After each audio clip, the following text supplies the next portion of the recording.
Good morning. Welcome to Academy of Osteoporosis. This is the 10th lecture. Today, I will talk about the importance of vitamin D for bone and joints. My name is Edward Czerwiński. I am Professor Emeritus of the Jagiellonian University and Senior Medical Director of FutureMeds.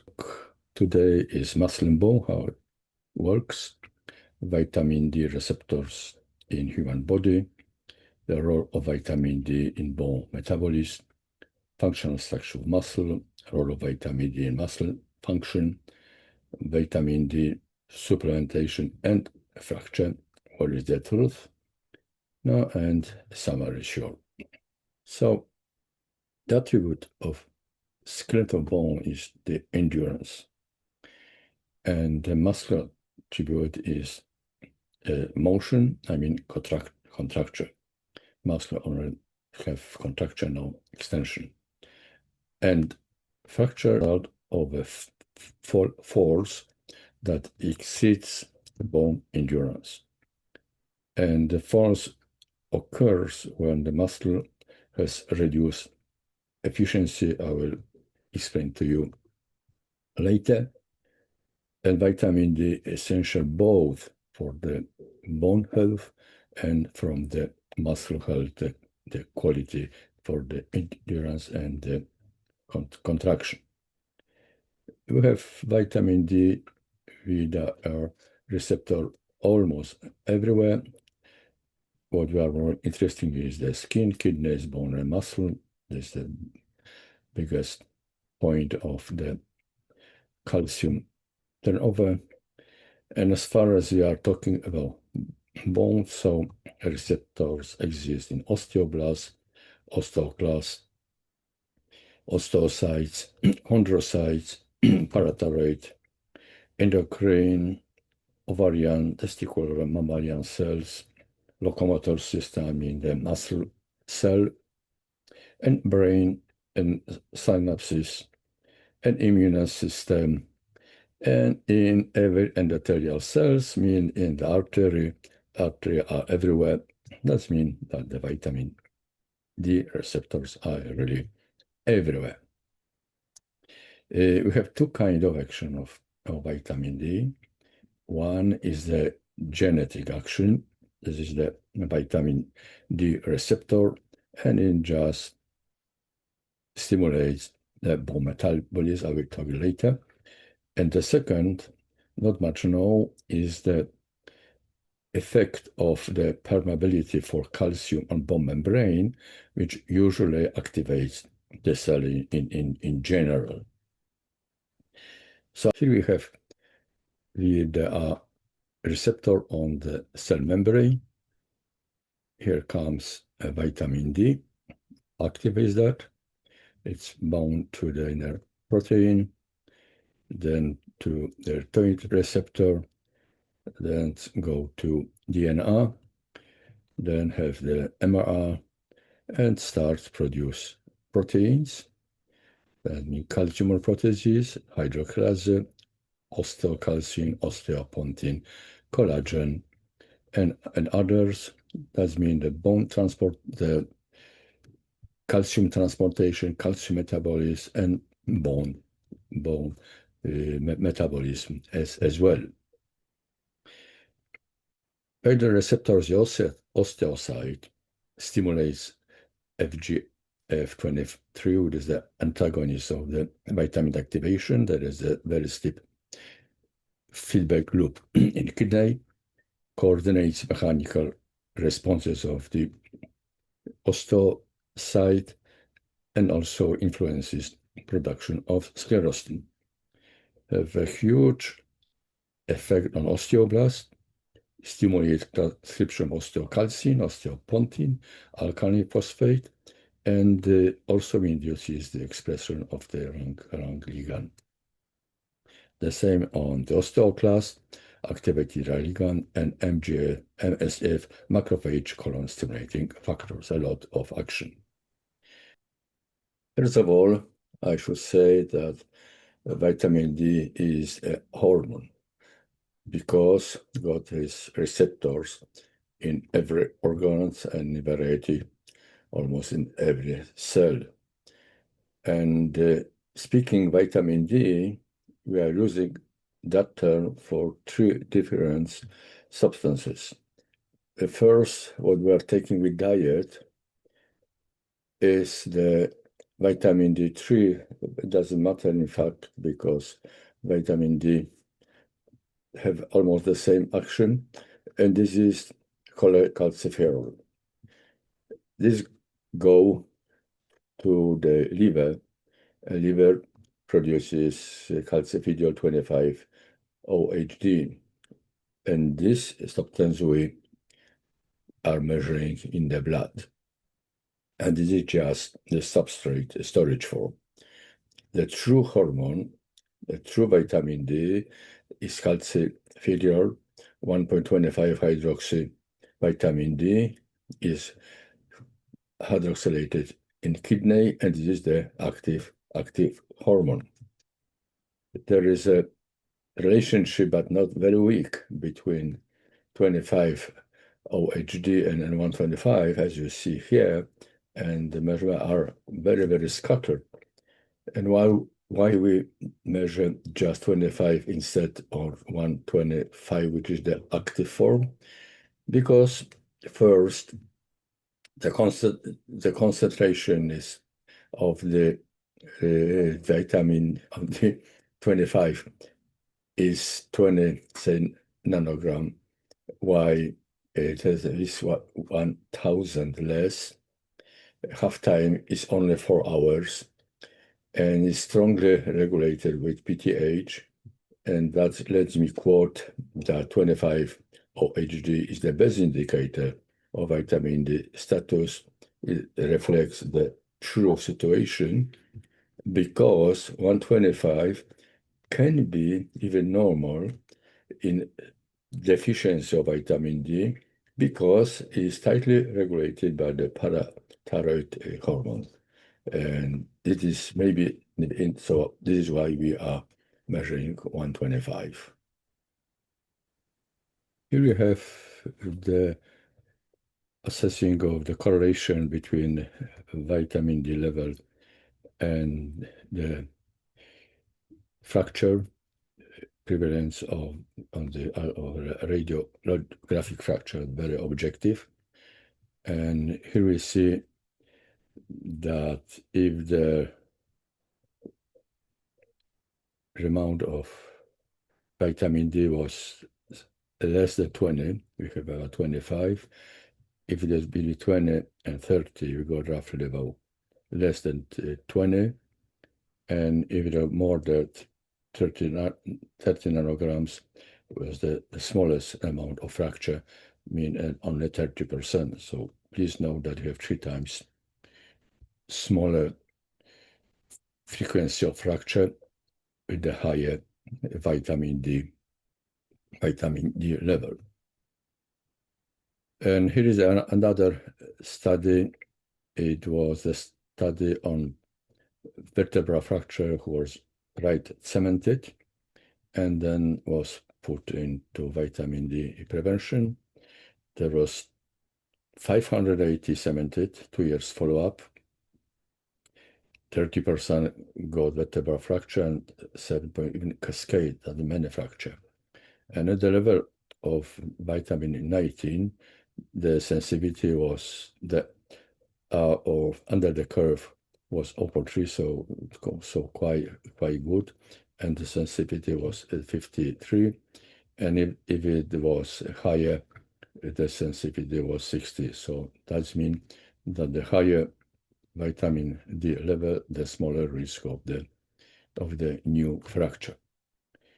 And again, what about the fractures in vitamin D in the proximal femur fracture? Here is a study of 119 patients with proximal femur fracture, 67 age average, and BMI, and what's really striking, 49 of them, almost half, were using OPTAs. And what you see that again, vast majority had the vitamin D level of 15 nanogram per milliliter, and plasmid, so meaning 20, between 20 and 12, more or less. It relates to female and to men as well. Another study for relationship between 25 vitamin D and risk of fracture, 11,000 of patients, and they compare values, the normal value, say 20 to 50, between the low value 12 and high value. And what they found, that only individuals below the 20 had increased risk of fracture, and it was related to any fractures, 1.5%, but very high for radio. And please watch this graph. The first, we see the increase level below 20, and then there is no difference between 20 to say 60, 70, and then we have the negative, or perhaps where we have the 10. Perhaps for this graph, I would judge that after 80 is the risk of fracture. The same is we have another study, meta-analysis, 51,000 of patients, 300, and you see that the correlation was 1 point, so not bad. But again, you see that below 20 there is a very high risk. It is also steady between, say, 40, and no change otherwise. But what you should notice that there is huge variety on those graphs, what may be an argument for the discussion whether it works or not. And now we go to muscle, and just remind this image. So the muscle is the final factor of force. If we have a good speed of muscle, we will go a trip on the pavement. The final factor is the efficient muscle, which prevent the fracture. Here is the muscle, and the muscle can only have contraction. The twitch, the extension is due to another muscle. So in the forearm, we have the flexion, and now we have the extension, but the triceps do the extension. So please remember there is no muscles who do extension. Every muscle have only contraction, which it depends where it's located. Bicep will give the flexion of the elbow, and tricep will give the extension of the elbow. Here is this muscle. There is a numerous variety of the terms. So this is the muscle. This is the huge muscle, and muscle have a fascicle, and the fascicle have a muscle cell. And there are many publications are talking about the fascicle. No, there is a muscle cell, and this is a very, very complicated structure. The special membrane. You have a sarcolemma, a Q-tube. So this electrical engine, and we have to remember that this is the engine who is changing to the chemistry to the electricity and give the twitch. Maybe you know or not that the length of the one muscle cell is the length of the muscle. That means 35 centimeters. The thickness is just for the cell, it should be 10 to 100. And in the one cell, we have 25,000 of nuclei. And you can imagine there is the railway engines. So on the whole railway have 25 kilometers and got 1,000 engine. And in 1 millisecond, he are started or accelerated. So Here is the biochemical agent. So the main thing are the sarcomers, and I will show you the movie how it works, the actin and myosin, how it make a twitch. So let's watch a video.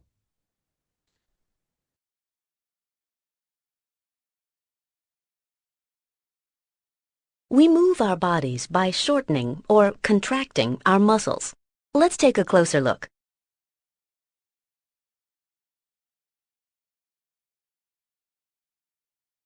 A muscle consists of parallel muscle fibers. Each fiber is a single cell in close contact with a motor neuron. Each muscle cell contains bundles of parallel myofibrils, shown in red, surrounded by endoplasmic reticulum, or ER. An action potential traveling down a motor neuron initiates an action potential in the muscle cell. The action potential spreads along the membrane and down tubules that extend into the cytoplasm, causing the myofibrils to contract. Each myofibril consists of a series of sarcomeres arranged end to end. The sarcomere is the contractile unit of muscle.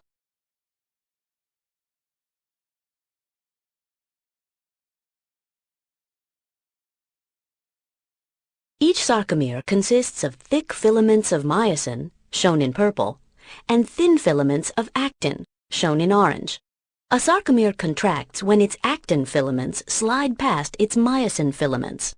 Contraction shortens the sarcomere, but does not change the length of the actin or myosin filaments. The myosin filaments have heads that bind and pull actin repeatedly, shortening the sarcomere.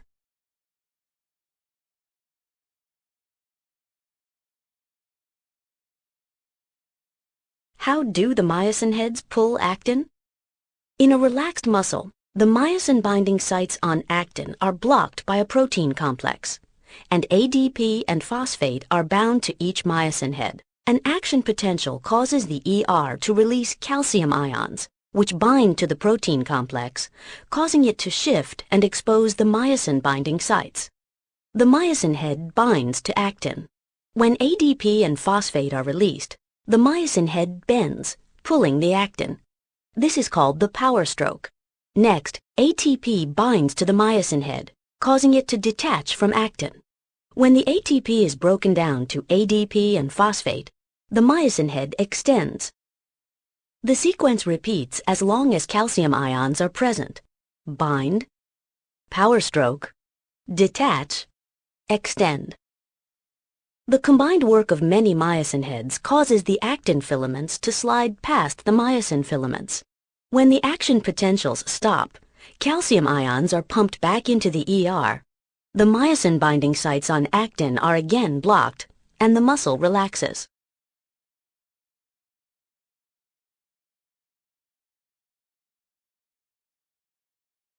During muscle contraction, actin filaments are pulled toward the center of the sarcomere.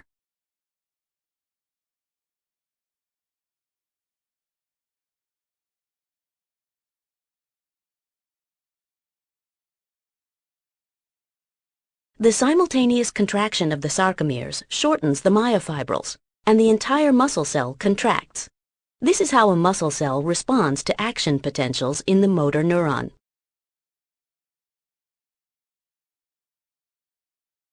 When many muscle cells contract together, the result is movement.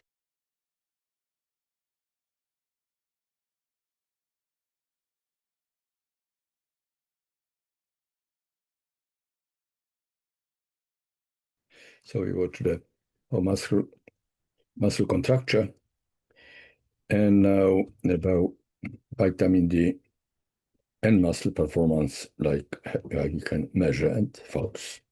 Here we have study based on 2,800 participants from English longitudinal study, age over 60, 6-year follow-up, and if we take the sufficient level of vitamin E, like 20 or more nanogram of milliliter, so it is we will just 1. So in insufficiency, there is the diminution of the speed, just 10%, and the deficiency even 22%. Here are the huge data from the UK Biobank and participants over 58, 10 years observation, and there is no doubt that the fall risk is smaller in the 20 and 30 and higher over 40 and very high if there is a vitamin D deficiency. It could be explained by this study based on 270 patients, white and American, 66 years, and falls, and you see that below the level of 20 have increase of falls, and unfortunately after 40 have decrease of falls. But remember, no study found that this increased risk of falls increases fracture. That tells me that they are perhaps more active, they fall too frequently, they are more fit, so they fall and have self-resistance, so they have no fracture. This is why I can explain that. Here is 2,000 patients again, and hand grip with levels, no big difference, and under that is statistical, other are not. And here is a study on placebo, vitamin D only, exercise only, and vitamin and exercise and muscle performance. So we see the better result where have vitamin D and exercises. Some complex study effect of vitamin supplementation of hand grip, of time and go, sit to sit, and gait speed, just no change at all.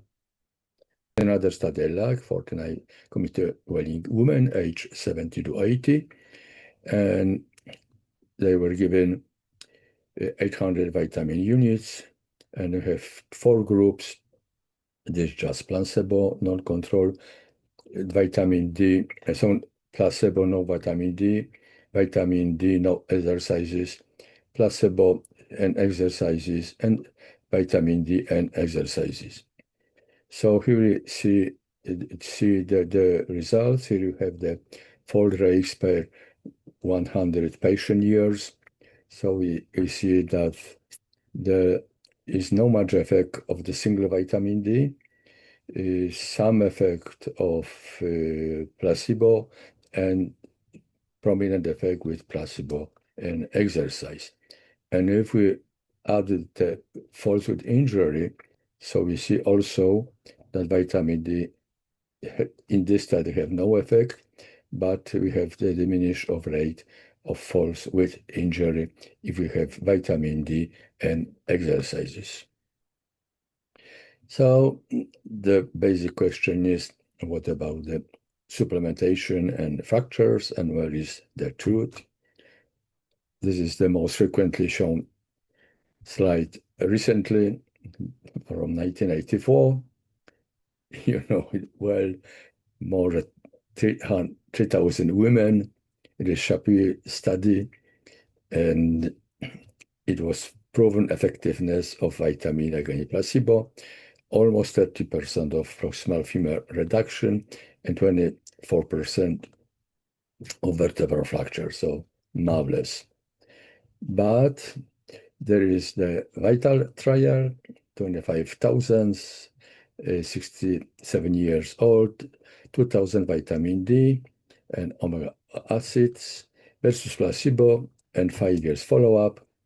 And you see no effect to falls, no effects to falls with injury, and no effects to falls requiring hospitalization. The same study and the risk fracture, placebo and vitamin D over these 6 years, no difference with either placebo or vitamin D plus omega-3, and the same for proximal femur fracture. So we are lost eventually. And here are comments.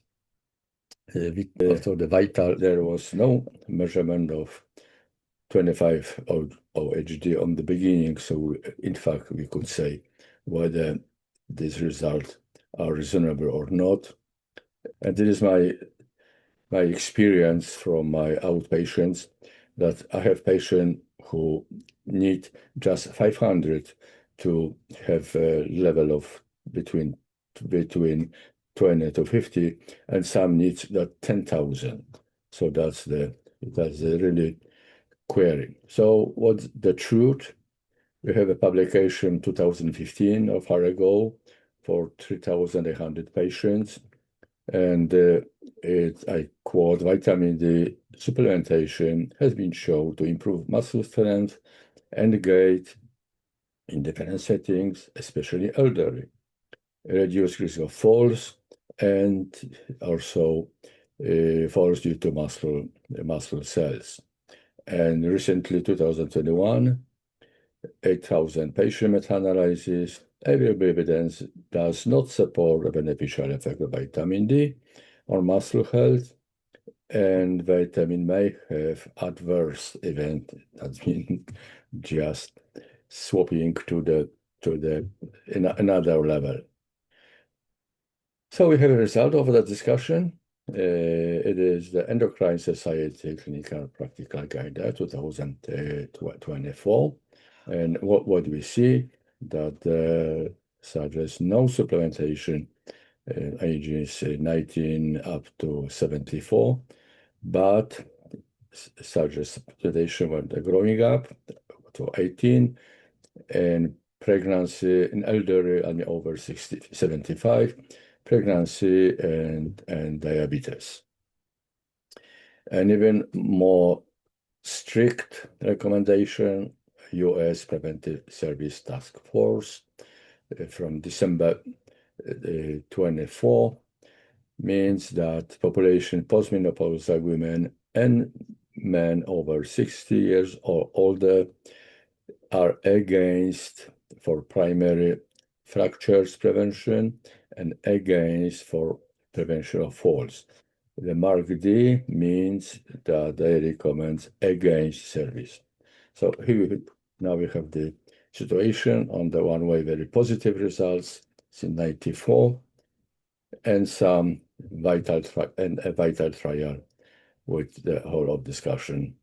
So that's the at the moment open question, which I think will be solved soon. Summing up, vitamin D metabolite 125 is the hormone, and the receptor is found in every organ. It is crucial for calcium metabolism and proper function of many organs, including surely bone and muscle, what was the subject of this presentation. Vitamin D have both a genetic and non-genetic effect. That non-genetic effect increases the calcium absorption in cell membranes. Proper vitamin D level are essential for bone development, structure, and remodeling. The vitamin D in children got osteomalacia called rickets, and in adult osteoporosis or osteomalacia, or both together. Vitamin D is essential for proper muscle function. Deficiency weakens muscle strength and increases risk of falls.